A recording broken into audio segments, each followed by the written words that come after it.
आप सभी को जय चारभुजा जी की, जय ठाकुर जी की। मित्रों, यह हमारे और समाज का एकमात्र प्राचीन मंदिर है जो कि देवनगरी राजनगर राजसमंद में स्थित है और इस सदर बाज़ार के बीच में स्थित है। ये मित्रों, आपको बता दूं कि ये मंदिर हमारा 370 नहीं 400 बरस से यहीं मौजूद है। जब महाराणा राज सिंह जी ने हम लोगों को 9 चौकी झील बनाने के लिए, राजसमंद झील बनाने के लिए बुलाया गया था, उस ज़माने में हमारे पूर्वज पहले ही आ गए होंगे। आप सोचिए कि महाराणा राज सिंह जी का कार्यकाल 1652 में शुरू होता है और 1680 तक उनका कार्यकाल रहता है। हम उससे ये अंदाज़ा लगा सकते हैं कि कोई भी योजना बनती है तो वो कितने साल पहले बनती है, कितने कब शुरू होती है। तो आप ये समझ सकते हैं कि उस ज़माने में हमारे पूर्वजों ने यहाँ करीब 370 सालों से पहले यहाँ आकर या उससे और पहले आकर यहाँ रहे होंगे, बड़ी संख्या में यहाँ रहे होंगे। हमारे उस समय कबीले हुआ करते थे। आज भी हमारे समाज घुमंतू दिखाई देता है, जहाँ जहाँ किस प्रकार की किले या कच्चे घर या रोज़ इधर के उधर मजदूरी करते हुए लोग आज भी दिखाई देते हैं। मैं आपको बताना चाहूँगा कि उस ज़माने में इतनी बड़ी 9 चौकी झील का निर्माण हुआ। 14 सालों तक ये काम चला और 14 साल तक चलने के बाद ये मंदिर न जाने 200-250 साल तक वीरान पड़ा रहा, खंडर हो चुका था। उसके बाद जब देश आज़ाद हुआ तो देश आज़ादी के बाद इस मंदिर पर समाज के लोगों ने थोड़ा ध्यान दिया। हालांकि पुजारी उस समय बदलते रहते थे और हमारे यहाँ से जो पेटियाँ जिसको कहते हैं घर पे आते भी थे, चंदा भी ले जाते थे और ये क्रम रहा है 350 सालों से। मंदिर एकदम अधूरा नहीं रहा। यहाँ के कुछ लोगों को जिम्मेदारी भी जो है वो दी गई है। जैसा जैसा कार्यकाल आया, जैसे जैसे बुद्धिजीव हमारे समाज में जन्मे हैं, उन्होंने अपने अपने क्षेत्र में काम किया है। मैं देख रहा हूँ कि पिछले 2000 के दशक से हम देखें 1993 में जब हमारे मातृकुंडिया यहाँ से करीब 100 किलोमीटर दूर गंगा जी का हमारा यहाँ चौथा पाया है, जिसको हरिद्वार के नाम से भी जाना जाता है मातृकुंडिया। उस मातृकुंडिया में हमारा जो मंदिर बनाया था 84 समाज के नाम से, वो आज 27 साल हो चुके हैं। 1993 में उसकी प्राण प्रतिष्ठा हुई थी। वहीं से 1 लाख रुपए निकाल कर बचा कर और इस मंदिर के अंदर जो आप देखें कांच की जड़ई और ये तमाम मार्बल्स वगैरह यहाँ पर लगाया गया था। मित्रों, आप कल्पना कीजिए कि 1993 से पहले 10 सालों तक उस मंदिर की प्राण प्रतिष्ठा में मेरे पूज्य दादाजी बालू महाराज ने कितना खून पसीना सींचा होगा, तब जाकर वो मंदिर तैयार हुआ। और वो मंदिर तैयार होकर उससे जो शेष पैसा बचा था वो यहाँ लगाया गया। कुछ पैसा और भी बचा था, उसको समाज के लोगों ने एफडी करा दी, जिसका कोई दौरी नहीं था। और ऐसे में वो पैसा जो है रिजर्व बैंक में चला गया। शायद समाज के लोग आज भी कोशिश करें उसको लागे, लेकिन आया नहीं है। हम देखें कि सन 2000 के दशक से हम देखें इस मंदिर को, अगर देखें तो जब मैं पहली बार मैं कहूँ तो सन 2000 में आता, हालांकि पहले भी आता था, लेकिन सन 2000 के बाद मैंने देखा कि यहाँ की व्यवस्थाएं देखी, बहुत ही चरमरी हुई व्यवस्थाएं थी। यहाँ हमारे मंदिर के पीछे लोग बदबू करते थे, इतना गंदी वाड़ा था। लोग यहाँ पर टॉयलेट करते थे, इतना गंदी वाड़ा था कि आसपास के लोग यहाँ पर पूरा पीछे बाथरूम बना रखा था, यूँ समझ लो। बड़े बड़े पत्थर पड़े हुए थे, खजाने जैसी स्थिति हो रही थी। अंदर जानवर जो है वो यहाँ पर गोबर वगैरह, इतना गंदगी थी कि मैं आपको क्या बताऊँ कि इसको बयान नहीं कर सकते। अगर मैं आप पिछले फ़ोटो में जाएंगे देखेंगे तो आपको पता लगेगा इसकी क्या हालत थी। बावड़ी ऐसी हो रही थी, अंदर जाने से ही डर लगता था, इतने बड़े बड़े पत्थर निकल गए थे, टूट कर नीचे गिरने वाली स्थिति थी। मतलब इस मंदिर की ऐसी जर्जर अवस्था थी। आज से मैं कहूँ कि सन 1993 में जब इसका ये सारा काम कराया गया, लेकिन ये मंदिर परिसर का ही कराया गया था, लेकिन मंदिर परिसर के में पास कुछ नहीं कराया गया, इसलिए मंदिर पूरा जर्जर अवस्था में हो गया। 93 के बाद भी से ही ये लगातार कलर के लिए तरस रहा था। तो मैं समाज के लोगों से यही कहना चाहता हूँ कि ये मंदिर न किसी राजसमंद का है, या न किसी उदयपुर का है, न किसी चित्तौड़ का है, न किसी भीलवाड़ा का है, न किसी बांसवाड़ा का है। ये मंदिर पूरे राष्ट्र में रहने वाले तमाम उन ओरों का है जिसने अपनी माँ के पेट, ओडन के पेट से जन्म लिया है। उस सभी का उतना ही हक है जितना कि एक आम व्यक्ति का होता है। लेकिन आजकल क्या है, कुछ लोग इसके मालिक बन गए हैं। आज से करीब 30 से जब इसका केस चला था और कोई बात विवाद हुई थी, तो आज से करीब 25 वर्ष या 20 वर्ष पहले ऐसी कोई बात हुई थी, जब यहाँ ट्रस्ट बनाई गई थी। उस ट्रस्ट के अंदर जो मेंबर्स हैं वो मालिक बन बैठे। उसमें से कुछ तो भगवान के पास जा चुके हैं और कुछ जिंदा है, वो मेरे ठाकुर के मालिक बनने की कोशिश कर रहे हैं। और मैं हमेशा उनसे ये कहता हूँ कि मालिक तो हमारा सिर्फ ठाकुर है, इसके अलावा हमारा कोई भी मालिक नहीं है। सेठों का सेठ सावरिया सेठ है और बाकी तो सारे डुप्लीकेट है। लेकिन वो मालिक के मालिक बनने की कोशिश कर रहे हैं, और मालिक के मालिक बनने की कोशिश कर रहे हैं तो उनका क्या हाल हश्र हो रहा, ये आप और हम बखूबी जानते हैं। मित्रों, जब हमने इस बावड़ी की दशा को हमने देखा, जब हमने इस मंदिर की दशा को देखा, तो मैंने लगातार वर्ष सन 2000 से आता रहा हूँ। इस मंदिर की दशा को जब भी देखता था तो मन में एक ही बात निकलती थी, इस मंदिर का धड़ी धोरी कौन है, इस मंदिर का क्या होगा, ये क्या हमारी संपत्ति है कि नहीं है, ये कैसे अवरेगी। तो हमने हमारे कुछ अच्छे भक्तों को लोगों को लेकर एक समिति बनाई गई और समिति बनाने के बाद आप देखें कि इस मंदिर का उस समय हमने क्या क्या जो है थोड़ा विकास कार्य में हमारे भक्तों ने और हमारे यहाँ के बालाजी मित्र मंडल और हमारे यहाँ के व्यापार मंडल ने बहुत बड़ा सहयोग किया है। दोस्तों, इनका सहयोग अतुल्य है, अमूल्य योगदान है और इनके योगदान से ही आज ये मंदिर भव्य जो आप देख रहे हैं भव्य रूप। मैं पूछना चाहता हूँ उन गड़गीले लोगों से, उन अहंकारियों से पूछना चाहता हूँ, उन बड़े हमारे समाज के उपकार करने वाले उन दाताओं से पूछना चाहता हूँ, आपको नींद 1993 में नहीं खुली क्या? आपकी नींद 80 के दशक में नहीं खुली क्या? आपकी नींद उससे पहले नहीं खुली क्या? आपको हमेशा आदत रही है कोई दूसरा करे और आप उसकी बाज पे हाथ मार जाए, यानी खाना कोई और बनाए, मेहनत कोई और करे और आपको सीधे चाटने की आदत है, फटाफट खाना चाटने की आदत है और वो आदत आपकी जा नहीं रही है। कहाँ गए थे आप? जब इसी मंदिर परिसर में लोग आपको मूत के जा रहे थे तब आपकी आंखें नहीं खुली? अच्छी टाइल्स लगी है तो यहाँ जाजम बिछाकर ऐसे बैठ गए जैसे आपने बहुत बड़ा उपकार कर दिया हमको ऊपर। जब इसके ऊपर से टप टप बरसात होती थी, जब यहाँ लोग परेशान होते थे, तब आपकी वो दादागिरी कहाँ गई, अब दमनगिरी कहाँ गई? आज बड़े आराम से पंखे लगाकर लगे हुए हैं, छाया में आराम से पंखे खाकर उन दानदाताओं को धन्यवाद भी नहीं दिया आपने, जिन्होंने पंखे लगवाए, जिन्होंने ये प्रशासन ने ये टीन शेड लगाया है, उनको भी धन्यवाद नहीं दिया। मतलब आपके इन गुणों का मैं कैसे बखान करूं, मुझे तो समझ में नहीं आता। आपको जहाँ पे भी अच्छा दिखता है फट आप आके बैठ जाते हो जैसे अपने बाप का माल हो। मेहनत कोई और करे और खाए कोई और। दूसरों की मेहनत को आपको बर्बाद करने का आपको बड़ा मज़ा आता है, आपको बड़ा इंटरेस्ट आता है इस कामों में। कहाँ गए थे आप जब यहाँ से हमारी बरसात से हमारी बहनें भीग रही थी, बहन बेटियाँ भीग रही थी, हम परेशान हो रहे थे। 8-8 9 प्रोग्राम यहाँ पर हुए हैं। उन सभी प्रोग्राम में हमारी स्थिति ऐसी हो जाती थी कि आप कल्पना नहीं कर सकते। तो हमने आग्रह किया और ये आज टीन शेड जैसी 5 से 6 लाख रुपए की ये व्यवस्था हमको मिली है। ये जहाँ नीचे बैठे हो 3 लाख रुपए की टाइल्स लगवाई गई है। ये जिस मार्बल पे मैं खड़ा हुआ हूँ, इस मार्बल को एक भामाशाह ने दिया, उसको हमने फिट कराने का काम समाज के पैसों से हुआ है। ये बावड़ी जिसको जर्जर होती 6 लाख रुपए लगाकर इस बावड़ी का जीर्णोद्धार किया गया। मैं अपने कैमरामैन से कहूँगा आप बावड़ी दिखाएं थोड़ा। अभी जब देखिए पूरी इतनी सुंदर बावड़ी है ना, इतनी सुंदर बावड़ी जिससे राजसमंद के लोगों ने पहली बार जल पिया था, ऐसी सुंदर बावड़ी आज बहुत लुप्त हो चुकी बावड़ी, लेकिन फिर भी हमारी ये बावड़ी ज़िंदा रखी है। तो इन राजसमंद वासियों ने, व्यापार मंडल के साथियों ने, बालाजी मित्र मंडल के साथियों ने रखी है। अभी 2 दिन पहले प्रोग्राम हुआ था, 2,500 से 3,000 लोगों का यहाँ पर भोजन हुआ था। मेरे को भी बुलाया गया था, मेरी व्यवस्था है कि मैं नहीं आ पाया, मैं किसी काम में था और इतना सुंदर कार्यक्रम हुआ। यहाँ समन्वय बनाने में आज 24 साल मेरे को लगातार हो गए हैं। लगातार से मैं और मेरे जितने भी भक्त, मेरे जितने भी सहयोगी, जितने अच्छे लोग हैं, उन लोगों ने मिलकर ये सारी व्यवस्थाओं को हमने किया है।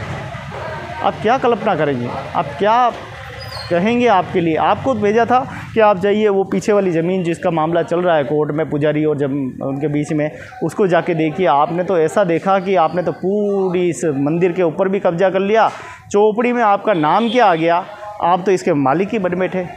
आपने ऐसे दूध में से रुई निकालते जैसे कोई गिर जाता मक्खी, वैसे निकाल के आपने फेंक दिया। कहाँ तक आपकी इंसानियत है? जैसे ही आप दुख, आपका ध्यान उधर नहीं जाता क्या?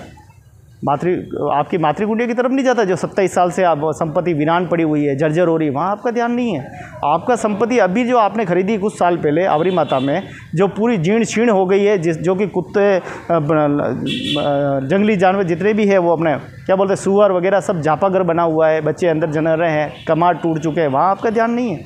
हमारे परिवार ने जो तो आपको 900 फीट ज़मीन दी थी, मेन सिटी में दी थी, उस ज़मीन को भी तुम बेच कर खा गए, सरकार को दे दी, तुम्हारा बाप का माल हो। वैसे हमारे लोगों ने दान की थी आप लोगों को, और आपने सरकार से पैसा लेके और उसको आप सरकार के हैंड ओवर कर दी। हमने अभी 4000 फीट हमने आपको और ज़मीन दी हमारे पर बैठने के लिए कि भाई हमारे समाज की बैठने के लिए ज़मीन नहीं है, चलो हम दे देते हैं। 4000 पे 900 फीट छत डाल के, ऐसी घटिया छत डाल के जो जिससे हम ही आज मरने वाले हैं, वहाँ आपका ध्यान नहीं जा रहा है। मतलब जहाँ जहाँ अच्छा काम हुआ है वहाँ आप फटाक से आके बैठ जाते हो, जाजम बिठा के बैठ जाते हो। 40 रुपए की जाजम खरीद कर आप अपने आप को बड़े सूरवीर और बड़े दाता समझने लगे हैं। आपकी दातागिरी देखो तो सही, आप कर क्या रहे हो, क्या कर रहे हो, अच्छे लोगों को कैसे तुम गिरा रहे हो, अच्छे लोगों को कैसे तुम भटका रहे हो। जो काम कर रहा है उसी को तुम गिरा देते हो। और आपकी ये दशा आज से नहीं, आप जैसे कई मनोवैज्ञानिक जो लोग हैं इस धरती पे पैदा हुए होंगे, तुम्हारे काका जी का नहीं है। मैं यही कहता हूँ, तुम्हारे काका जी का नहीं है, ये तो ठाकुर का माल है। और ये जो मंदिर है ये हमारे पूर्वजों की देन है, जो आज से 370 साल पहले वो बना के गए। उनकी ही कृपा से ये पूरा मंदिर आज हम कह सकते हैं कि ये और समाज का गर्व से। लेकिन इसकी असली मालिक देवस्थान विभाग है, उसके बाद में ठाकुर जी है, पुजारी जी है। कहने का मतलब ठाकुर जी तो मेन मालिक है ही है, उसके हम सिर्फ उनके साधक के रूप में काम करते हैं। पूरी इतनी लंबी चौड़ी ज़मीन देख रहे हो, इसमें देखो मक्खी लगा दी गई है और पूरे कबूतर अंदर बैठे हुए हैं। इधर भी आप देखोगे तो पेड़ लगा रखे, एक नया निर्माण हुआ, उधर जाके देखो झोंपड़ी बना दी है, तुमको पता ही नहीं। तुम्हारी आँख खुलती है तो खाली मेरे पे खुलती है। अरे तुम्हारी आंखें कभी फोड़ के भी देखा करो, आगे भी कुछ देखो, वहाँ पे कुछ बना हुआ है। आंखें तुम्हारी खाली गोविंद के ऊपर रहती है, गोविंद पे ही नज़र रहती है। गोविंद को कैसे हटाया जाए? गोविंद को क्या तुम हटाओगे? अरे गोविंद के भक्तों को क्या हटाओगे? मेरे सहयोगियों, मेरे भाइयों को क्या हटाओगे? तुम्हारे कर्म ही ऐसे हैं कि तुम खुद ही डूब रहे हो। जब तुमने ठाकुर की ये की है आलोचनाएँ, तब तुम्हारा पतन हुआ है। और पतन ऐसा हुआ है कि आप पूछो मत। इसीलिए मैं निवेदन हमेशा यही करता हूं कि समाज की एकमात्र धरोहर है, जिसको बचाने के लिए हर व्यक्ति को प्रयास करना चाहिए। लेकिन आप करते नहीं हो, प्रयास आते नहीं हो, जाते नहीं हो। इसीलिए समाज की ये संपत्ति कितने सालों से वीरान पड़ी रही, जर्जर अवस्था में पड़ी रही। इसको कोई देखने वाला नहीं था।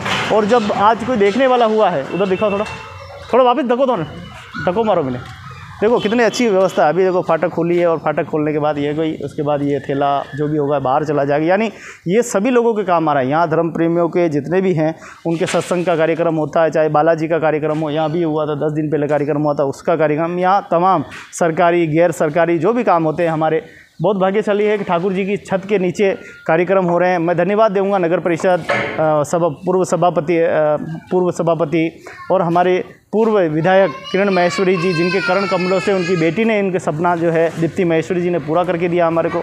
उनका तहे दिल से धन्यवाद, तहे दिल से शुक्रिया करता हूँ कि हमारे समाज को इतनी बड़ी सौगात दी। आप देखिए ये ऐसा गेट लगा हुआ और आराम से यहाँ से पुजारी जी भी सब्जी कुछ बेचते हैं तो वो अपना ठेला भी रख सकते हैं, किसी की मनाही नहीं है। कोई उपयोग के लिए काम आए तो हमारी क्या दिक्कत है? अब भाई अच्छे काम के लिए आए। मैं समाज के लोगों के तमाम जितने भी सुन रहे हैं, मैं उनसे यही आग्रह करता हूँ। हम उन लोगों से आग्रह करना चाहूँगा कि आप अपनी ये जो है ये राष्ट्रीय संपदा, ये किसी एक ओड़ की नहीं है। मैं भी बता रहा हूँ, ये तमाम उन ओड़ों की संपत्ति है जो ओड़ के माँ के पेट से जन्म लिया है। उन तमाम ओड़ों की ज़मीन ये पूरा भागीदारी है, ये आप लोगों की संपत्ति है, ये आपकी अपनी धरोहर है, आपके अपने ठाकुर जी है। मैं जब भी आता हूँ भगवान ठाकुर जी को संभालने के लिए आता हूँ, भगवान को देखने आता हूँ, भगवान कैसे हैं, अच्छे है कि नहीं है, उनको भोजन मिल रहा है कि नहीं मिल रहा है, वो कैसे हैं, स्वस्थ है कि नहीं है। मैं कभी भी मैंने यहाँ आया हूँगा तो कभी भी पुजारी जी से मैंने कभी भी आग्रह नहीं किया कि आप मेरे लिए ताला खोलिए, स्पेशल कभी ताला नहीं खुलवाया। मैं जैसा भी होता है वैसे मैं दर्शन कर जो है चला जाता हूँ। और ये मेरा सौभाग्य है कि समय समय पर मुझे यहाँ आने का अवसर मिलता है। यहाँ समय समय पर आने का मुझे आप सबके आशीर्वाद से यहाँ मिलता है। मित्रों, 370 पहले हमारे पूर्वजों ने जो त्याग और बलिदान जिसकी शौर्य उन्होंने जो ये त्याग बलिदान दिया, ये आज हमारे लिए कितनी बड़ी उपलब्धि है। आज के लोगों को देखो, लालची, स्वार्थी, गड़गिले, लोभी, समाज को नीचे गिराने का काम कर रहे हैं। ऐसे कृत्य करने के बाद ऐसे लोग कहते हैं आओ तुम्हारे साथ में बैठना है, मेरे से बात करनी है। अरे क्या करनी है? तुम्हारी छवि तो देखो, मुसलधार छली तो तुम्हारी कितनी ज़ोरदार है। तुम अपने आईने में तुम्हारी शक्ल को देखते नहीं, हज़ारों पाप करके और तुम बड़े दानी बन रहे हो, बड़े भगवान के भगत बन रहे हो। तुम्हारे कर्म तो देखते नहीं, तुम्हें बस एक ही चीज़ है, जलन जलन जलन। और इसके जलन के सिवा तुम्हारे दिमाग में और कुछ भी नहीं है। इसीलिए आज ये हमारा मंदिर, जिस तरह जैसा मंदिर की दशा है वैसी की वैसे समाज की दशा भी यही हो रही है। मैं उन तमाम लोगों से कहना चाहूँगा, जितने भी हिंदुस्तान में हमारे समाज के लोग मेरी आवाज़ को सुन रहे हैं, मेरी आवाज़ को समझ पा रहे हैं, तो मेरी ये पीड़ा को समझ पा रहे हैं, तो आइए, ये मंदिर आप सभी और समाज का है। और इस शत्रु की परिभाषा को, क्षत्रिय अगर हैं तो आप क्षत्रिय का वचन निभाइए, आप शत्रु बनने की कोशिश मत कीजिए। यहाँ कुछ लोग इसका जो है अधिकार करना चाहते हैं, ट्रस्ट के नाम पे जिस पर धांधली करना चाहते हैं। और देखिए आप किस प्रकार से उन्होंने ट्रस्ट बनाकर किस प्रकार के लोगों को जो है मालिक बन बैठे, और वो सोचते हैं कि जैसे हम मालिक बन गए। 4 चौपड़ी में क्या नाम आ गया, आप तो ऐसे लग रहे हो जैसे मालिक ही बन गए। मालिक नहीं हो, मालिक तो हमारा एक ही है, ठाकुर जी, और वो हमेशा रहेंगे, आजीवन रहेंगे। हम तो चले जाएंगे धरती को छोड़कर, ठाकुर जी हमेशा रहेंगे। तो मैं समाज के लोगों सभी से कहता हूँ कि आप एक बार अपने इस धरोहर पर ज़रूर आएँ। ये आपकी अपनी धरोहर है, इसको बचाएं, जितना हो सके इस पे विकास में योगदान दीजिए। अगर हम अपने पूर्वजों की धरोहर को अगर नहीं बचा पाए तो मुझे लग रहा है हम सबसे बड़े स्वार्थी हैं, लोभी हैं, और हमने सिर्फ यहाँ बस खाली भोगी इंसान बनकर आए हैं, कुछ करने की हमारी प्रचेष्टा नहीं है। अगर वास्तव में आपकी जिज्ञासा है, आपकी प्रेरणा है, आप उसको त्याग दीजिए कि वो उसकी है, वो करेगा। नहीं, कोई नहीं करेगा, ना तो यहाँ वाले करेंगे, कोई नहीं करेगा। सब अगर ठीक करना है तो अच्छे लोगों को सामने आना होगा, और अच्छे लोग मिलकर ही इस मंदिर के विकास में अपना योगदान दे सकते हैं। हम सभी मिलकर इस मंदिर के योगदान में पूरा सहयोग करेंगे।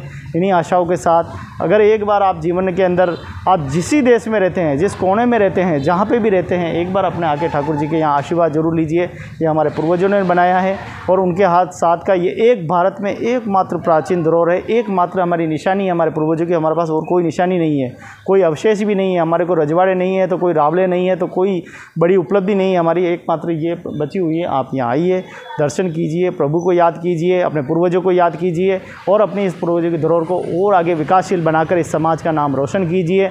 बाकी अनपढ़ गवार बनाने की साजिश रचने वाले तो आपने देखे हैं किस प्रकार से आते हैं, बैठते हैं, मालिक बन रहे हैं। मालिक वो आज से नहीं, जब से माँ के पेट से जब से पैदा हुए तब से मालिक के मालिक बने हुए हैं। और ठाकुर जी को कहता हूँ मैं ऐसा मालिक उनको बनाए कि अगले जन्म में वो मालिक ही बन के पैदा हो, किसी के गुलाम नहीं बने। उनके कर्म वो जाने हैं, उनके हमारे क्या खेल लेना देना है। लेकिन ये है कि वो अगर समाज के अंदर थोड़ा सा भी योगदान देते तो हम उनको नतमस्तक होकर नमस्कार करते। अभी भी एक लेटरिन बाथरूम यहाँ पर पास हुआ, उसमें भी अड़ंगा लगा रहे थे। अड़ंगा लगाने की इनकी आदत है, क्योंकि इनको चाहिए कि हमारा नाम होना चाहिए। बस कोई कुछ भी करो, सीधा आके कब्जा कर लो। और पुरानी आदत रही है तुम्हारे कब्जे करने की, आज की आदत तो है नहीं। कहीं जगह देखते हो खाली और वहाँ पे कब्जा करने की कोशिश करते हो। अभी गए थे 2 दिन 3 महीने भर पहले कटोरा लेकर विधायक साहब के पास में, कटोरा दे दो। अरे 20-20 लाख की कारें, 10-10 लाख की कारें लेकर किसी विधायक के पास तुम अगर भीख मांगने जा रहे हो कटोरा लेकर ज़मीन के नाम का, तुम्हारे में सामर्थ्य नहीं क्या इतनी ज़मीन तुम खुद दे सकते हो, लेकिन तुम्हारा ये कटोरा है ना, इस समाज को और गरीबी की ओर ले जाएगा। क्योंकि तुम सामर्थ्यवादी होते हुए भी दूसरों के यहाँ याचक बनकर कटोरा लेकर गए हो। तुम क्या समाज का भला करोगे? तुम क्या समाज का दिशा दोगे? क्या समाज का तुम विकासशील करोगे? तुमने जो पोथियों में वादे किए थे उस पर एक भी खड़े नहीं उतरे हो। न सम्मान समारोह, न बेटी को रोज़गार देंगे, हम बहनों को रोज़गार देंगे। बड़े बड़े वादे तुमने पोथियों में किए थे, हम सम्मेलन करेंगे, शादी करेंगे। तुमने सिर्फ एक ही काम किया है, बस गुलामी का काम किया है। बड़े बड़े लोगों को बस माला डालने का काम किया, फूल बरसाई, और साथ में हमको भी खड़ा रख के फूल बरसवाए हैं। इससे ज़्यादा कोई काम नहीं किया है। इससे ज़्यादा तुमने समाज को अनपढ़ गवार बनाने की साजिश रची है, जो रच रहे हो। और लगातार अगर ये जो मुख बधिर लोग हैं ना, बेरे गूंगे, जिन्हें सुनाई नहीं देता, दिखते हुए भी अंधे बने हुए हैं, उन लोगों की वजह से आज ये समाज पीड़ा और भुगत रहा है। मैं भी उसका एक साक्ष्य हूँ। अगर मुझे भी पढ़ाया लिखाया होता है समाज के लोगों ने, तो मैं भी आपके सामने अफसर बनाकर खड़ा होता। सैकड़ों बच्चे अफसर बन के खड़े होते, इस समाज की दशा और दिशा दोनों को बदल देते। लेकिन आप इन कायरों के साथ बैठ कर, जुआ खेल कर, दारू पी कर, नशीले व्यसन कर करके इस समाज को बर्बाद किया। आज ये समाज इस स्थिति में पड़ा हुआ है। ये तो धन्य है कि कोई हीरे हैं जो इस समाज की शोभा बढ़ा रहे हैं, घर से बाहर निकल रहे हैं, धर्म और संस्कृति और समाज की चेतनाओं के लिए आगे आ रहे हैं, समाज की जन जागृति और संसृजन के लिए आगे आ रहे हैं। उन्हीं की वजह से कुछ हमारा ये छोटा सा इतिहास जिंदा है। बाकी तुमने तो इस इतिहास को कब का ही मार दिया होता। आइए सब मिलकर, मैं आग्रह करता हूँ कि जो अच्छे लोग इस देश में रहते हैं, चाहे विदेश में रहते हैं, चाहे दुनिया के किसी कोने में रहते हैं, मैं कहता हूँ कि ये एकमात्र हमारी धरोहर है। इसको बचाने का आप प्रयास कीजिए। ये धरोहर, ये जो धरोहर है आपको पुकार रही है, ये आपको याद कर रही है। और मैं इतना सही कहूँगा कि समय समय पर यहाँ आने का जो है मौका मिलता है। और मैं धन्यवाद दूँगा एक बार फिर बालाजी मित्र मंडल यहाँ के अध्यक्ष महोदय जी को धन्यवाद देना चाहूँगा, व्यापार मंडल को धन्यवाद देना चाहूँगा, यहाँ क्षेत्रीय जनप्रतिनिधियों को धन्यवाद देना चाहूँगा कि वो हमारे इस धरोहर को बचाने में पूरा सहयोग कर रहे हैं, और ऐसे ही वो निरंतर सहयोग करते रहें। मैं आपको हाथ जोड़कर कोटि कोटि प्रणाम करता हूँ सभी धर्म प्रेमियों को। इसी प्रकार आपकी प्रेम मित्रता बनी रहे। मैं समाज के लोगों से भी आग्रह करता हूँ कि जब भी आप आएँ इन सभी प्रबुद्धजनों को नमस्कार जरूर करें। ये तो खाली प्रेम के भूखे हैं, इनको धन माल दौलत, ये धन दौलत की नहीं है, अपनी विरासत को अवेयर के रखा है, वही हमारे लिए बहुत बड़ी बात है। मैं आप सभी के चरणों में कोटि कोटि वंदन, कोटि कोटि प्रणाम करता हूँ। जय ठाकुर जी आप सभी का भला करें, आप सभी सुख समृद्धि और मंगल कामनाएं। धन्यवाद। तो दोस्तों, ये वही झील है जिसे राजसमंद नौ चौकी झील के नाम से प्रसिद्ध है, विश्वविख्यात है। इस नौ चौकी की हम बात करें तो मैं अपने कैमरा में दीपक से कहूँगा कि वो सामने दिखाए। ये इसकी जितनी भी आप सीढ़ियाँ देख रहे हैं सभी 9-9 इंच की बनी हुई है। और ये आप जान सकते हैं कि महाराणा राज सिंह जी के कार्यकाल में आज से लगभग 370 साल पहले इस झील का निर्माण हुआ। और ये 9 चौकी ये संगमरमर के पत्थर है जो बाहर से मंगवाए गए। इसके अलावा यहाँ तोरण है और सामने गेवर माता का, सती माता जो गेवर माता है उनका जो है मंदिर वहाँ पे लास्ट कोने में। उसी के ऊपर जाएंगे तो ऊपर देखेंगे तो वो उनके सामने उनके पति का जो है वो है, उसके ऊपर भगवान भोलेनाथ का मंदिर है। इस तरह से यहाँ पर पूरा एक तरह से कहें तो हम पूरी की पूरी देवनगरी यहाँ पर मौजूद है। आप देखिए ये जो विशाल है समुद्र में, दीपक से कहूँगा ये बताए पूरा, और पूरा ये जो समुद्र जैसा आप देख रहे हैं यहाँ से मिट्टी खोद कर और ये पूरे टीले, इस तरफ के टीले बनाने के लिए ओड समाज को बुलाया गया था। क्योंकि गहराई जितनी होगी उतना पानी जो है ज़्यादा भरा रहेगा, तो उसके लिए जो है पूरा जो है और समाज को दुनिया भर से निमंत्रण दिया गया। फ़ोटो भी लेते तो दुनिया भर से निमंत्रण दिया गया, दुनिया भर के ओडों को यहाँ पे बुला गया। उनसे ये आग्रह किया गया कि यहाँ से मिट्टी खोदकर एक सामने वाली जो विशाल पुल है करीब वहाँ से लगाकर आप देखेंगे तो करीब 1.5 से 2 किलोमीटर की पुलिया पूरी वहाँ से लगाकर, ये हाथ बताता हूँ, वहाँ से लगाकर पूरी जो पुलिया है वो पुलिया बनाई गई। उसकी भी विशाल भराई करके और गधों के माध्यम से, क्योंकि उसमें ट्रांसपोर्ट का सबसे बड़ा जो साधन था वो ट्रांसपोर्ट का साधन था, गधों से लाद कर और मिट्टी को खोद कर वहाँ डाली जाए। इतने बड़े टीले को बनाना इतनी आसान बात नहीं था मित्रों, क्योंकि ये जो पानी है पूरा यहाँ से पानी आता था, पीछे से पानी आता था और ये बेकर सीधे वो सामने से निकलता वो गोमती नदी में सीधा चला जाता था। गोमती नदी को रोक कर इसी को नौ चौकी झील बनाई गई। 370 साल पहले का इतिहास है कि महाराणा राज सिंह जी के कार्यकाल में ये पूरा हुआ। ये वापस पास में ही मेरे पैनोरमा बना हुआ पूरा, जहाँ महाराणा राज सिंह जी के सारी की सारी जो इतिहास है वो है और पूरा हम परिचित। एक बार रोक दो, पुश करो होने। तो आप देखें कि किस प्रकार से महाराणा राज सिंह जी के कार्यकाल में इतना सुंदर जो है ये पूरा काम हुआ है।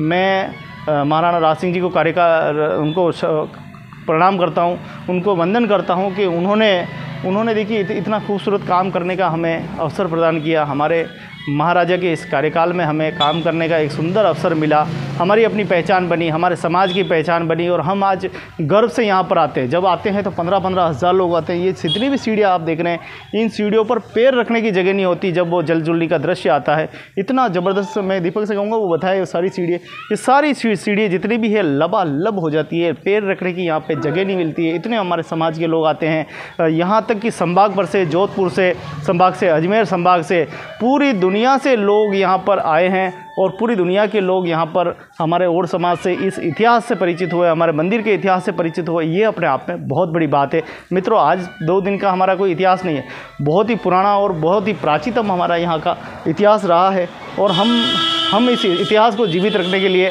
इस इतिहास को ज़्यादा और जीवित रखने के लिए हम प्रयास कर रहे हैं कि हम इसको ज़्यादा से ज़्यादा और बढ़ाएं। हम ये देख सकते हैं कि किस प्रकार से ये हमारे जो स्मारक है पूरी ये बनी हुई है। पूरा राजसमंद का जो पूरा स्ट्रक्चर है, पूरा ढांचा, उस समय सिलावट समाज और कितने ही शिल्पकार हैं, उन सभी ने का एक अद्भुत हम कह सकते हैं। अगर आपने इस कलाकृति को नहीं देखा है तो आप मेरे उस पिछले वीडियो में जाएं, जहां आपको सारी संस्कृति, सारी विरासत आपको देखने को मिलेगी।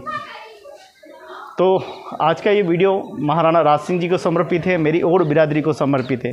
ज़्यादातर मैंने ओड बिरादरी के लिए इस वीडियो को बनाया है और क्यों बनाया है इसके पीछे भी मेरा बहुत सारा उद्देश्य मैंने इसलिए बनाया है कि मैं अपने समाज को सामाजिक, पूर्व में सामाजिक, साहित्यिक, राजनीतिक और श्रम की क्या उनकी रूपरेखा थी, क्या वह करते थे, कैसे रहते थे, उनकी दिनचर्या कैसी थी, वो जीवन जीते थे, वो सारी जो चीज़ें हैं मैं आपको दिखा पा रहा हूँ। उस संस्कृति से मैं आपको परिचित करा रहा हूँ, इसलिए मैं आपको वीडियो दिखा रहा हूँ।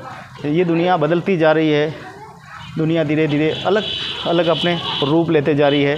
ऐसे में हम कितने पिछड़ सकते हैं अगर हमने अपनी संस्कृति को, हमने अपनी विरासत को जो अवेयर कर नहीं रखा तो हमें आने वाला समय हमारे लिए बहुत ही दर्दनाक हो सकता है, बहुत ही चिंताजनक विषय हो सकता है। इसलिए मैं आपको ये वीडियो दिखा रहा हूँ। आज हमने अपने संस्कृति को और हमने विरासत को नहीं अवेरा तो कल हमारी विरासत कोई और ले लेगा और फिर एक बार उसी प्लेटफॉर्म पे, उसी बैकफुट पे पहुंच जाएंगे जहां हम पहले खड़े थे।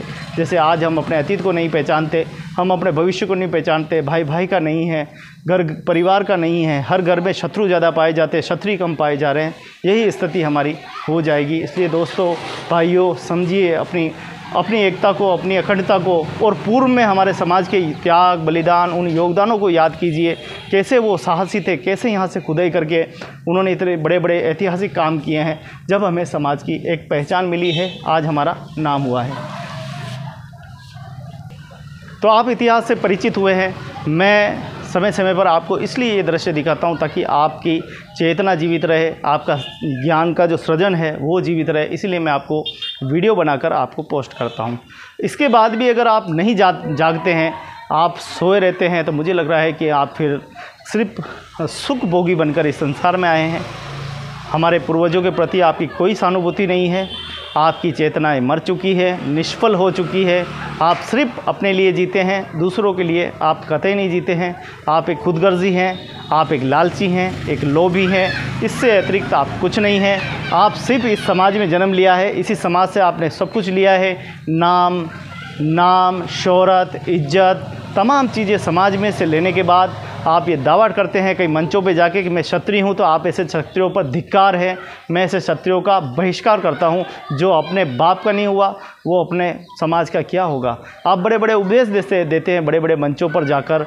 आप ये बात कहते हैं हम क्षत्रिय हैं। अरे क्षत्रिय हो तो एक भाई की तरह तो रहो। जैसे रामचंद्र जी, लक्ष्मण जी, भरत जी, शत्रुघ्न जी जैसे 4 भाइयों में कैसा परस्पर प्रेम था, कैसे वो एकता और अखंडता के साथ रहते थे, मित्रताएँ थी उनमें। हम क्षत्रिय की औलाद, फिर हम राक्षस गुणी में कैसे बन गए। हम अपने आप को ऐसे कैसे भूल गए कि हम एक भाई के दूसरे भाई के दोषी बन गए। आज खून पीने के कतार पे हैं, ज़मीनें ले लेते हैं, मारपीट करते हैं, उनको नीचा दिखाते हैं।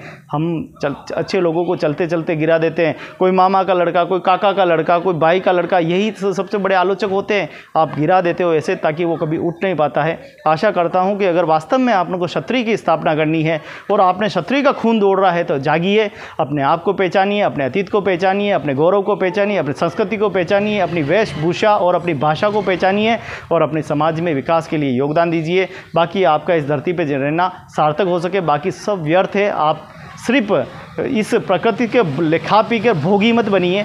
आप इस प्रकृति से अगर लेते हैं तो इसका कुछ देना भी सीखिए। समाज का तो आपके ऊपर बहुत बड़ा ऋण है। समाज का तो आपके चमड़े से उतार कर खाल उतार कर भी तो पहना दी जाए 100 बार तो भी समाज का ऋण नहीं उतरता है। इतना बड़ा परोपकारी होता है। हम जिस समाज से हम गर्व करते हैं कि हम और समाज से हैं। हम क्षत्रिय समाज में जहाँ एकता है, जहाँ अखंडता है, जहाँ भाईचारा है, जहाँ विश्वास है, जहाँ एक दूसरे का परस्पर प्रेम है, वहीं तो क्षत्रिय जीवित है। बाकी तो सब शून्य है, क्षीण है। और आशा करता हूँ कि मेरा ये वीडियो आपके लिए बहुत ही उपयोगी रहेगा। आप इस वीडियो से बहुत सारी चेतनाएं सीखेंगे, बहुत ज्ञान सीखेंगे। और इस मंदिर के इतिहास के बारे में आपको बताया कि कैसे ये मंदिर हमारा बना, कैसे इस मंदिर की हमने स्थापना की, कैसे हमारे पूर्वजों ने बनाया। उनका इतना सस्ता श्रम नहीं है मित्रों, उन्होंने बहुत त्याग दिया है, बहुत बलिदान दिया है। अगर उनकी संपत्ति की रक्षा हम नहीं कर पाए तो हमारे ऊपर धिक्कार है, धिक्कार है, धिक्कार है। और कोई मालिक बनने के लिए आ रहा, कोई राजा समाज के लिए बनना, तो मैं उसके राजाओं को 10 बात ये ज़रूर कहूँगा, यही कहूँगा कि इतना अहंकारी, इतना लालची अच्छी बनना अच्छा नहीं है। अपने आप अहंकार से बड़े बड़े रावण और कुंभकर्ण जैसे लोगों का भी पतन हुआ है, तो तुम्हारे भी अहंकार का एक दिन ज़रूर पतन होगा। भगवान चारभुजा जी, सामरिया सेठ सभी को मौका देते हैं। अगर आपको मौका दिया है तो आप अपने जीवन में कुछ अच्छा करके दिखाइए। हमें गर्व होगा, हम आपको सल्यूट करेंगे, सलाम करेंगे, नमस्कार करेंगे। अगर आपने कुछ नहीं कर सका तो हम आपको फिर हम तिरस्कार और बहिष्कार ही करते रहेंगे। अगर आपके जीवन में कुछ करना चाहते हो तो उठिए, खड़े होइए और इसकी सब मंदिर विकास के लिए, समाज के विकास के लिए अपना योगदान दीजिए। बहुत बहुत धन्यवाद, बहुत बहुत शुक्रिया। जय ठाकुर जी की और जय महाराणा प्रताप की, जय उनकी छठी पीढ़ी, छठे राजा महाराणा सिंह जी की जय हो। तो दोस्तों, इतनी बातें अगर आपके दिल में अगर उतर जाए तो एक वीडियो को कमेंट्स और लाइक करना न भूलें। और आप भी अगर इस मानव जीवन में आए हैं और अपने पूर्वजों के प्रति अगर सहानुभूति है, आपके प्रति आदर है, एक बार इस धरोहर पे ज़रूर आए और अपने पूर्वजों को नमन करके ज़रूर जाएं ताकि आपका ये जीवन सार्थक हो सके। बहुत बहुत धन्यवाद, बहुत बहुत शुक्रिया। जय ठाकुर जी की, जय महाराणा प्रताप की, जय मेवाड़, जय उदयपुर, जय जय राजस्थान। जय चार भुजानाथ की, जय ठाकुर जी की। आप देख रहे हैं क्षत्रिय और समाज प्राचीन मंदिर।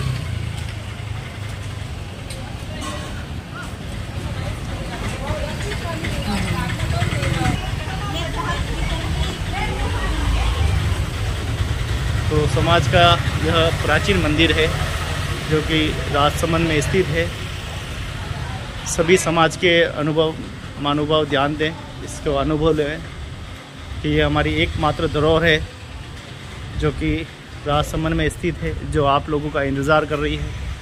हमारे पूर्वज से बनाकर गए हैं और आज भी हमारे नगर में ये मंदिर की शोभा बढ़ा रहा है। इस जगह लेटरिन बाथरूम बनेंगे।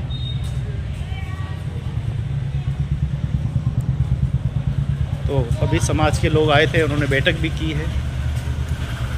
लो, ये मेरा दोस्त दीपक चाय दे रहा है।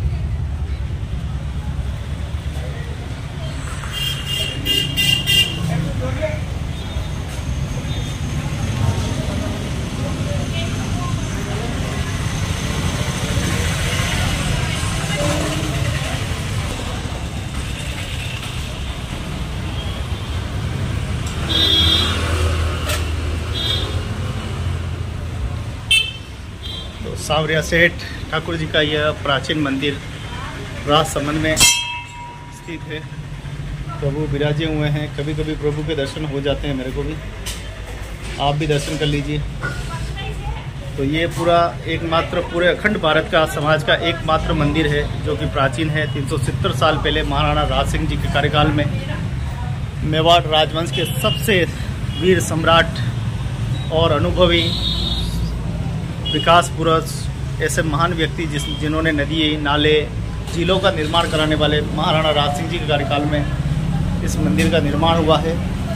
और उसी ज़माने में हमारे समाज के लोगों ने यहाँ 14 साल तक योगदान देकर इस मंदिर बनाया। आज भी ये मंदिर मौजूद है। प्राचीन बावड़ी मौजूद है और ये पुराना कबूतर खाना उसी समय का है। बालाजी का मंदिर यहाँ पर मौजूद है। यहाँ के धर्म प्रेमी बालाजी मित्र मंडल और मरियम और राजसमंद व्यापार मंडल दोनों ही मिलके बहुत इस मंदिर का ख्याल रखते हैं। तो मित्रों, आप कब आओगे इसको मंदिर को देखने के लिए, भगवान को देखने के लिए कब पधारोगे, आपका इंतज़ार है। आइए सब मिलकर प्रभु की सेवा करें। हमारे पूर्वजों ने इतना बड़ा योगदान दिया और श्रम की विजय का अपना पताका यहाँ 14 साल तक फहराया, जिससे आज हमारा ये प्राचीन मंदिर अपना इंतज़ार कर रहा है, समाज की शोभा बढ़ा रहा है। 370 साल से, आपको यकीन नहीं होगा कि 370 साल से हमारे यहाँ के आसपास के पड़ोसी सनातनी और धर्म रक्षकों ने इस मंदिर का ध्यान रखा है। वो उसका कारण क्या है आपको बताऊंगा मैं। उसका कारण ये है कि यहाँ इस नगर में और समाज का एक भी मकान नहीं है, एक भी यहाँ पर वोटर नहीं है, एक भी यहाँ पे कोई मकान या कोई किसी प्रकार का कोई व्यक्ति नहीं रहता है। यहाँ से 7-8 किलोमीटर दूर तक समाज के लोग रहते हैं। वो भी यहाँ पर बहुत कम आते हैं। साल में एक दिन आते हैं, जल जुलनी एकादशी के दिन आते हैं। वो भीड़ में शामिल हो जाते हैं और भीड़ में ही वापस चले जाते हैं। भगवान की डोल यात्रा होती तब आते हैं, बाकी उनका भी कोई ज़्यादा लेना देना नहीं है। अभी वर्तमान में अच्छा काम चल रहा था, जैसा कि 1993 में इसकी ये पूरा टाइल्स वगैरह ये लगाई गई समाज के द्वारा। उसके बाद में प्रशासन के सहयोग से पूरा टीन शेड लगा है। बावड़ी का जीर्णोद्धार और भामाशाहों के सहयोग से मार्बल मिला। राजसमंद के हमारे कोई कावड़िया साहब है, उन्होंने ये मार्बल दिया, उनके सहयोग से मार्बल लगवाया गया। लगवाने का काम समाज के लोगों ने किया, बाकी मार्बल उनकी तरफ से हमें मिला है। मंदिर का कलर का पूरा काम समाज के लोगों ने पूरा योगदान दिया। ये पूरी रेलिंग लगवाने का काम ग्राम पंचायत सापा के सरपंच साहब दापू भाई के द्वारा ये पूरा रेलिंग लगवाया गया। धर्म प्रेमी परिवार धर्माराम जी के नेतृत्व में पूरी रेलिंग लगी, जिससे मंदिर के अंदर होने वाली गंदगी, लेटरिन बाथरूम लोग पीछे करते थे, वो ख़त्म हो गया। हमारा मंदिर आज साफ़ सुथरा और अच्छा लग रहा है और उसकी देन है ये सारे सनातनी। ये जितने भी है आप देख रहे हैं, दुकानदार देख रहे हैं, ये सब सनातनियों ने इस मंदिर की रक्षा की है। हमारे पुजारी जी ने रक्षा की है, उनके परिवार ने इस मंदिर की रक्षा की है। तो आइए सब मिलकर हम भी इस मंदिर की रक्षा, सुरक्षा और इसकी संस्कृति और इसके विकास में हम ध्यान दें, क्योंकि ये एकमात्र प्राचीन धरोहर है और प्राचीन धरोहर की रक्षा भी हम नहीं कर पाए तो हम अपने पूर्वजों को क्या मुंह दिखाएंगे। आप क्या अपने आप को ओढ़ कहोगे कि मैं ओढ़ हूँ? अरे उसका कोई अतीत नहीं होता जो अपने पूर्वजों की अमानत को अवेयर के नहीं रख सकता। वो अपने पूर्वजों के मान सम्मान में यहाँ आ नहीं सकता। भले ही आप दुनिया के किसी कोने में बैठे हो, आप ऑस्ट्रेलिया में बैठे हो, आप कनाडा में बैठे हो, आप अमेरिका में बैठे हो, आप न्यूजीलैंड में बैठे हो, आप यूरोप में बैठे हो, कहीं पे भी हो, आप आओ यहाँ ध्यान दो। ये आपका अपना मंदिर है, आपकी अपनी धरोहर है। आपके पूर्वज यहाँ इंतजार कर रहे हैं, न जाने वो कहाँ गए होंगे। उनकी आत्माएं आज भी यहाँ विलुप्त कर रही होगी, उनकी आत्माएं आज भी आपको याद कर रही होगी। और सब मिलकर प्रेम के साथ प्रभु की सेवा करें। और जिन अहंकारियों को बड़ा अभिमान हो गया है उनको तो ये भगवान ठाकुर जी देख लेंगे। जिन अहंकारियों को लगता है कि हम ही समाज को चला रहे हैं, हम ही समाज की पोती कर रहे हैं, ठाकुर के मालिक बनने की कोशिश कर रहे हैं, उन लोगों को ठाकुर जी चमत्कार दिखा रहे हैं। और आने वाले समय में ऐसा चमत्कार दिखाएंगे कि ऐसे मालिक ही रह जाएंगे खाली नाम के। फिर कभी कोई नज़र नहीं आएगा नाम का, क्योंकि मालिक का तो सिर्फ एक ही मालिक है, सांवरिया सेठ है, बाकी सारे डुप्लीकेट है। तो आप इसकी चिंता न करें, आज उनका वक्त है, कल वक्त आएगा। ये मालिक जब पूरी गंदगी हो रही थी पीछे, तब इन मालिकों की नींद नहीं खुलती है। जब मंदिर पूरा जर्जर अवस्था में था तब इन मालिकों की नींद नहीं खुलती है। जब कोई बढ़िया काम हो जाता है तब मालिक पैदा हो जाते हैं। और मालिक ऐसे आ जाते हैं, नालायक बनकर इस मंदिर में बैठते हैं, मुंह लटका कर बैठते हैं।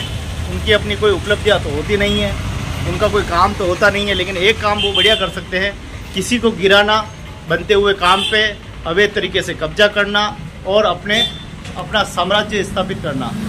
ये साम्राज्य स्थापित करने वाले लोगों को तो भगवान ठाकुर जी मजा चखाएंगे, उन पर छोड़ देते हैं। लेकिन मैं देश के उन ओरों से कहना चाहता हूँ जो देश और दुनिया में कहीं पे भी बैठे हुए, आप आइए, आपकी धरोहर है। और ये राष्ट्रीय स्तर की नहीं, अंतर्राष्ट्रीय स्तर की हमारी एकमात्र पहचान है, जिसे हमें कायम रखना है, जिसको हमें अच्छा करना है। इस राजसमंद के लोग कहे तो वास्तव में क्या ओरों की संपत्ति है, क्या ओर यहाँ नहीं रहते हुए भी। आप देखिए, जब यहाँ कोई नहीं था, कई सालों तक ये मंदिर जर्जर अवस्था में रहा, यहाँ कोई सूद लेने वाला था, तब भी धर्म प्रेमियों ने यहाँ जीवित रखा। हमारे पुजारी जी ने प्रत्यक्ष अप्रत्यक्ष रूप से, उनका परिवार आज भी पूरा योगदान देता है, आज भी उनका ध्यान रखते हैं। मित्रों, हम एक पक्ष को न देखें, हम दोनों पक्षों को देखना होगा, हम दोनों पर ध्यान देना होगा। दोनों ही पक्ष हमारे लिए बहुत ज़रूरी है। देखिए कितनी अच्छी संपत्ति है हमारी, और ये संपत्ति की रक्षा तब होगी जब आप लोग जागेंगे, यहाँ पर आएंगे, इसकी रक्षा और सुरक्षा की जिम्मेदारी करेंगे। देखिए कितनी लंबी चौड़ी आज हमारे छोटे छोटे विवाद की वजह से, और आज ये बखेड़ा खड़ा हुआ है कि पुजारी जी ने सब पीछे वाली ज़मीन जो है वो इस मंदिर के ही है। हालांकि हम इस ज़मीन के मालिक तो नहीं है, नेतृत्व करते हैं, समाज क्योंकि नेतृत्व ही करता है। हमने देवस्थान को उस समय ये संपत्ति दान कर दी थी, तो अब मालिक देवस्थान के नेतृत्व में ही सारा काम हम कर सकते हैं। और बहुत अच्छा चल रहा था, धीरे धीरे मंदिर पर अच्छा विकास का काम हो रहा था। लेकिन कुछ गड़गीले लोग, कुछ अहंकारी लोग मंदिर पर आते हैं और उनको इतनी जलन होती है, और जलन की वजह से इस मंदिर को भी ले डूबे, और समाज की विचारधारा, समाज की संस्कृति और समाज में बढ़ते विकास को भी वो ले डूबे हैं। इसीलिए आज ये हालत हो गई है। यहाँ पे देखिए मंदिर फिर उसी जर्जर अवस्था में पहुँचता जा रहा है। चोर घंटियाँ उठाकर ले गए हैं, और ये स्थिति है। कुछ ही दिनों में फिर एक बार ये हमारी धरोहर खंडर में तब्दील हो जाएगी। तो मित्रों, आपसे आग्रह करता हूँ, हाथ जोड़ के निवेदन करता हूँ कि आप अपनी संपत्ति को पहचानिए, जानिए और यहाँ आइए, यहाँ योगदान दीजिए। ये आपके अपने पूर्वजों की धरोहर है। 300 नहीं 400 साल पहले ही हमारे पूर्वजों ने यहाँ योगदान दिया है। उनके योगदान और बलिदान ऐसे विफल न जाने दें। आप अपने फर्ज और अपने कर्तव्य को जरूर निभाएंगे। भगवान ठाकुर जी आपकी सभी मनोकामनाओं को पूरा करते हैं, ऐसी आशा करता हूँ। आप सभी को एक विदा करके, और इसका पूरा, अगर आप इसको पूरा पता देखना चाहते हो तो गूगल मैप पे आप लिखिए भगवान चारभुजानाथ क्षत्रिय और समाज प्राचीन मंदिर, एकमात्र आपको ये मंदिर दिखाई देगा। हिंदी में लिखे, इंग्लिश में लिखे, किसी में भी लिखे। इस मंदिर के इतिहास के बारे में जानना चाहता तो मैंने बहुत सारी वीडियो बना के डाल रखी है, उस पर जाइए। अगर आप इस मंदिर के बारे में, कार्यक्रम के बारे में जानकारी करना चाहते तो भी आप यूट्यूब चैनल पर भक्ति शक्ति और संस्कृति चैनल पर जाकर आप देख सकते हैं। वहाँ मैंने सारे वीडियोस अपलोड कर रखे हैं। अगर मंदिर के आसपास के लोगों के विचार जानने हैं तो भी आप भक्ति शक्ति संस्कृति पे जाइए, वहाँ आपको सारे लोगों के विचार भी मिलेंगे। यहाँ के व्यापार मंडल के, पुजारियों के, यहाँ धर्म प्रेमियों के कौन कौन से यहाँ प्रसंग होते हैं, उनके बारे में भी आप मेरे चैनल पर जाकर देख सकते हैं। एक न एक दिन आप ज़रूर यहाँ मंदिर पे आएंगे और ठाकुर जी को नमन करेंगे। इसी आशाओं के साथ मैं और मेरे ठाकुर दोनों आपके इंतज़ार करेंगे। आइए, ज़रूर आइए। लेता हूँ विदा आपसे। मैं आपका दोस्त, आपका मित्र, भक्त, भगवान ठाकुर जी का भक्त गोविंद लाल ओड आपसे लेता हूँ इजाज़त। फिर मिलेंगे एक नई स्टोरी, नए जोश के साथ, नई समाज की चेतनाओं के साथ, नई संस्कृति के साथ। तब तक आप मस्त रहें, स्वस्थ रहें और ठाकुर जी को न भूलें, ठाकुर जी को याद करते रहें। अगर आपके गांव में कोई चंदा इकट्ठा होता है तो उस चंदे को भी एकत्रित करके आप जल जुलने एकादशी पर आप यहाँ आ सकते हैं और यहाँ पर आकर आप समाज के जो भी यहाँ कार्यकारिणी है उसको आप जमा कर सकते हैं, ताकि आपके गांव का नाम भी इस सुनहरे अक्षरों में लिखा जा सकते हैं। इन्हीं अभिलाषाओं के साथ बहुत बहुत धन्यवाद, बहुत बहुत साधुवाद। जय ठाकुर जी की।